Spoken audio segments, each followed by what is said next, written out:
Amém. Vamos ler então Gálatas capítulo 1. Paulo, apóstolo, não da parte de homens e nem por intermédio de homens algum, mas por Jesus Cristo e por Deus Pai, que o ressuscitou dentre os mortos, e todos os irmãos, meus companheiros, às igrejas da Galácia. Graça a vós outros e paz da parte de Deus, o nosso Pai, e do Senhor Jesus Cristo, o qual se entregou a si mesmo pelos nossos pecados, para nos desarraigar deste mundo perverso, segundo a vontade de nosso Deus e Pai, a quem seja a glória pelos séculos dos séculos. Amém. Admira-me que estejais passando tão depressa daquele que vos chamou na graça de Cristo para outro evangelho, o qual não é outro, senão que há alguns que vos perturbam e querem perverter o evangelho de Cristo. Mas ainda que nós, ou mesmo anjo vindo do céu, vos pregue outro evangelho, ou vos pregue evangelho que vá além do que vos temos pregado, seja anátema, ou seja, maldito. Assim como já dissemos, e agora repito, se alguém vos prega evangelho que vá além daquele que recebestes, seja anátema. Porventura, procuro eu agora o favor dos homens ou de Deus? Procuro agradar a homens? Se agradasse ainda a homens, não seria servo de Cristo. Faço-vos, porém, saber, irmãos, que o evangelho por mim anunciado não é segundo o homem, porque eu não recebi nem aprendi de homem algum, mas mediante a revelação de Jesus Cristo. Porque ouvistes qual foi o meu proceder outrora no judaísmo, como sobremaneira perseguia eu a igreja de Deus e a devastava, e na minha nação, quanto ao judaísmo, avantajava-me a muitos da minha idade, sendo extremamente zeloso nas tradições de meus pais. Quando, porém, ao que me separou antes de eu nascer e me chamou pela sua graça, aprouve revelar seu Filho em mim, para que eu o pregasse entre os gentios, sem detença. Não consultei carne e sangue, nem subi a Jerusalém para os que já eram apóstolos antes de mim, mas parti para as regiões da Arábia e voltei outra vez para Damasco. Decorridos 3 anos, então subi a Jerusalém para avistar-me com Cefas e permaneci com ele 15 dias. E não vi outro dos apóstolos, senão Tiago, o irmão do Senhor. Ora, acerca do que vos escrevo, eis que diante de Deus testifico que não minto. Depois fui para as regiões da Síria e da Cilícia, e não era conhecido da vista das igrejas da Judéia, que estavam em Cristo. Ouviam somente dizer: aquele que antes nos perseguia, agora prega a fé que outrora procurava destruir. E glorificavam a Deus a meu respeito. Louvado seja o nome do Senhor. Iniciamos na manhã de hoje a leitura de Gálatas como nossa palavra de alimento diário. E assim o fazemos porque temos entendido de Deus que nesse tempo é sempre bom nós lembrarmos os fundamentos do verdadeiro evangelho. Nesse tempo é muito importante lembrar e manter os verdadeiros fundamentos do evangelho. No primeiro século, Paulo tem que escrever uma carta a uma igreja, alertando aquela igreja sobre o perigo de estarem saindo da essência do evangelho verdadeiro e deixando que aquilo que eles tinham recebido do apóstolo Paulo estivesse se perdendo e se contaminando. Você e eu tivemos uma experiência com Jesus, com o evangelho, mas nós podemos, na caminhada, estar deixando que convicções, ideias erradas, sentimentos errados, doutrinas equivocadas comecem a contaminar o evangelho que nós recebemos do Senhor. É muito interessante, mais à frente nós vamos ver, que Paulo fala para essa igreja que eles tinham começado no Espírito, mas agora eles estavam desviando para a obra da carne. Uma verdadeira obra de Deus pode ser desvirtuada. O Espírito Santo pode ter começado uma obra em nós, mas nós precisamos manter uma vida no Espírito, para que o que Deus começou no Espírito não esteja sendo perdido, contaminado, destruído, e de alguma maneira nós estejamos construindo uma vida espiritual carnal, religiosa, mas sem os fundamentos do verdadeiro Evangelho. Será que essa carta serve apenas para aqueles irmãos daquele tempo? Irmãos, é interessante demais perceber como Deus permitiu que no primeiro século tantas heresias, doutrinas falsas já surgissem no meio daquela igreja do primeiro século.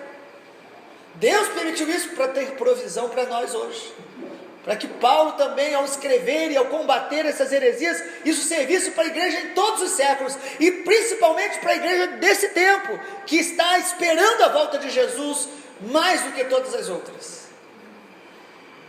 Gálatas serve para nós como uma volta aos fundamentos do Evangelho, para que a gente se avalie se o que nós temos vivido, chamando de Evangelho, não foi de alguma maneira contaminado. E Paulo fala pelo menos de 3 convicções que ele tinha sobre o Evangelho de Jesus, que eu quero falar nesta manhã. Primeiro, Paulo tinha a convicção do seu chamado pelo Senhor Jesus. Paulo diz, logo no capítulo 1, que ele era apóstolo não de homens. Ele tinha a convicção que Jesus o chamou, que Deus o separou. Ele tinha uma convicção de que o que ele vivia, experimentava, pregava, não era uma doutrina, uma filosofia gerada no intelecto humano, ou por um movimento humano de religiões. Paulo tinha certeza que ele foi chamado por Jesus, para Jesus e pelo Espírito Santo. Você tem essa convicção no seu coração? Precisamos ter. Segundo, Paulo também anuncia à igreja da província da Galácia que ele tinha convicção da obra perfeita do Senhor Jesus no Calvário. Ele tinha convicção de que o que Jesus fez na cruz era suficiente, perfeito, pleno, não precisava de mais nada, não precisava de uma emoção extra, uma experiência sobrenatural extra, não precisava de uma doutrina extra. Para Paulo, Jesus é tudo, o Evangelho é tudo que nós precisamos, e o verdadeiro Evangelho é Jesus, em sua morte expiatória, ressurreição e na sua promessa da sua volta. Paulo tem a convicção dessa obra perfeita de Jesus.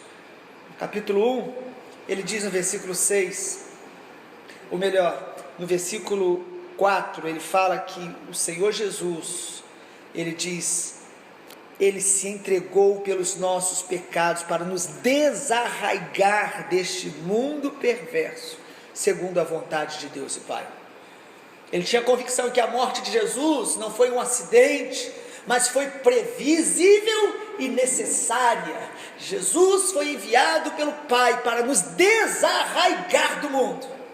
Você e eu estávamos arraigados no mundo, enraizados no mundo, e Jesus a cada dia vai nos desarraigando do mundo. Você quer isso no teu coração, de todo o coração? Porque salvação não é ter sido tirado do mundo um dia. Salvação é ter sido transportado das trevas para a luz, mas está a cada dia se desapegando das coisas deste mundo.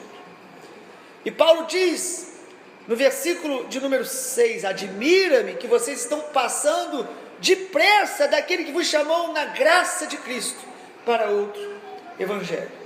Ele tinha a convicção que a graça de Cristo era suficiente para a nossa salvação. Nós não precisamos de Jesus e mais alguma coisa, da graça de Deus e mais alguma coisa. Jesus e a graça é tudo que nós precisamos. Se compreendermos e nos relacionarmos com Jesus, seremos totalmente libertos, salvos, transformados, curados, saciados, plenos. Ele veio para nos dar vida e vida em abundância, e essa vida está nele. A vida está nele, é no relacionamento com ele. E a terceira convicção do apóstolo Paulo, que eu quero destacar nesse versículo, no capítulo 1 de Gálatas, é a convicção do propósito da salvação. Ele diz: Deus nos salvou para nos desarraigar do mundo e para uma vida na glória de Deus, para a glória de Deus eternamente. No versículo 5 do capítulo 1 ele diz: a quem seja a glória pelos séculos dos séculos, amém. Deus nos salvou em Cristo para nos desarraigar do mundo e para que vivêssemos uma vida para a glória de Jesus eternamente. Ele nos salvou para Ele mesmo. Porém, a partir do verso 6, o apóstolo Paulo começa a corrigir esta igreja, mostrando que eles estavam se enganando, se equivocando na caminhada. E ele fala de 3 perigos que nós devemos vencer ao caminhar no Evangelho. Primeiro, o perigo de acrescentar coisas à palavra de Deus. Ele diz aí no versículo 7 que o Evangelho de Cristo, no 6 ele fala que o Evangelho é pela graça, e que eles estavam saindo para outro evangelho, e ele disse que alguns estavam pervertendo o evangelho de Cristo, pregando algo que ia além do que já tinha sido pregado. De vez em quando aparecem pessoas dizendo: olha, eu tenho algo mais importante para te falar que você ainda não sabe.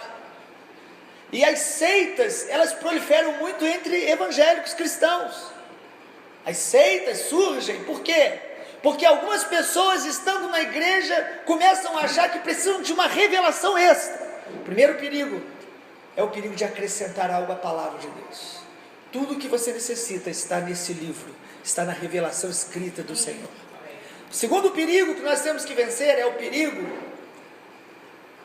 de dar crédito a tudo que seja sobrenatural. Se tem algo sobrenatural, nós já nos emocionamos e acreditamos. Paulo diz sobre esse perigo, ele diz ainda, versículo 8, que nós, ou um anjo do céu vos pregue evangelho, além do que temos pregado, seja anátema, amaldiçoado. Há pessoas que elas estão caminhando com Deus, mas elas são atraídas por tudo que é místico, sobrenatural, emotivo. Elas querem se sentir bem, elas querem ver alguma coisa, e nisso elas começam a acreditar em tudo que é dito num ambiente místico, num ambiente de algo sobrenatural. Não dê crédito a tudo que é sobrenatural, se o sobrenatural te afasta da essência do Evangelho. É um perigo. Pessoas que acreditam em mensagem de anjos, ou em profecias ditas debaixo de fortes emoções. É assim que surge o engano, é assim que as pessoas se desvirtuam. E em terceiro e último lugar, perigo de buscar agradar a homens. Quando a gente caminha no Evangelho, nós estamos sujeitos a muitos momentos ceder ou violar a nossa consciência buscando agradar a homens, amigos, pessoas. Começamos a construir um evangelho que seja politicamente correto, essa palavra hoje tão usada e tão perversa. Queremos agradar as pessoas. Paulo diz: olha, eu não busco agradar homens, versículo 10, eu busco agradar a Deus, a Cristo. E Paulo não diz isso como alguns, que quando querem fazer algo, e a gente diz: irmãos, olha o seu testemunho, eles dizem: eu não quero agradar a homens. Eles invertem o que Paulo diz. Paulo está dizendo aqui o seguinte: eu vou ser obediente, eu vou ser zeloso na palavra, eu não vou distorcer o evangelho, porque eu quero agradar a Deus e não as pessoas. É um perigo buscar agradar a homens. Ter um evangelho que se fale aceitável, amistoso, que agrada aos outros e agrada a nós mesmos, a nossa própria vontade e vaidade. Eu e você estamos em risco sempre de construir uma vida religiosa, cristã, evangélica, que nos agrade, que agrade ao nosso ego, de autogratificação. Esse é um perigo que a igreja da província da Galácia estava caindo. Será que esse alerta não serve para nós hoje? Será que não precisamos disso? E Paulo confirma ter recebido toda essa mensagem do Evangelho através de revelação pessoal, e ele confirma através da palavra, e ele confirma através da sua vida, do seu testemunho. Ele diz: quando eu fui salvo, eu não fui direto para Jerusalém, ele passou 3 anos longe, depois voltou. Ele está dizendo o seguinte: eu não fui alcançado nem pelos apóstolos diretamente, o Senhor Jesus me revelou pessoalmente. Eu subi depois a Jerusalém, mas o Senhor me chamou pessoalmente. Ou seja, o Evangelho que eu estou dizendo para vocês perseverarem, os fundamentos verdadeiros que eu estou falando que vocês precisam preservar, eu recebi diretamente do Senhor, e eu não abro mão para agradar ninguém. Inclusive ele teve problemas com a própria igreja judaica, porque ele entendeu o Evangelho em uma dimensão tão gloriosa, que a igreja em Jerusalém estranhou a amplitude da visão que Deus deu a ele, mas sempre mantendo a essência do Evangelho. Que nessa manhã, nosso coração esteja sendo atraído, não para novidades humanas, mas para as veredas antigas do Evangelho, que se torna, quando cremos, em novidade de vida em Deus, mas não em seguindo doutrinas humanas.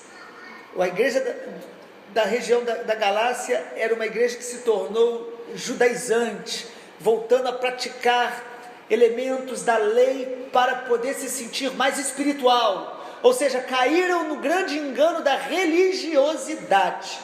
Que nessa manhã a palavra de Deus seja um antídoto contra a religiosidade na minha e na sua vida. Amém? Amém. E o que é religiosidade? Temos que entender isso. A Bíblia fala sobre a verdadeira religião, lá em Tiago, que é o amor, que é o socorrer os necessitados.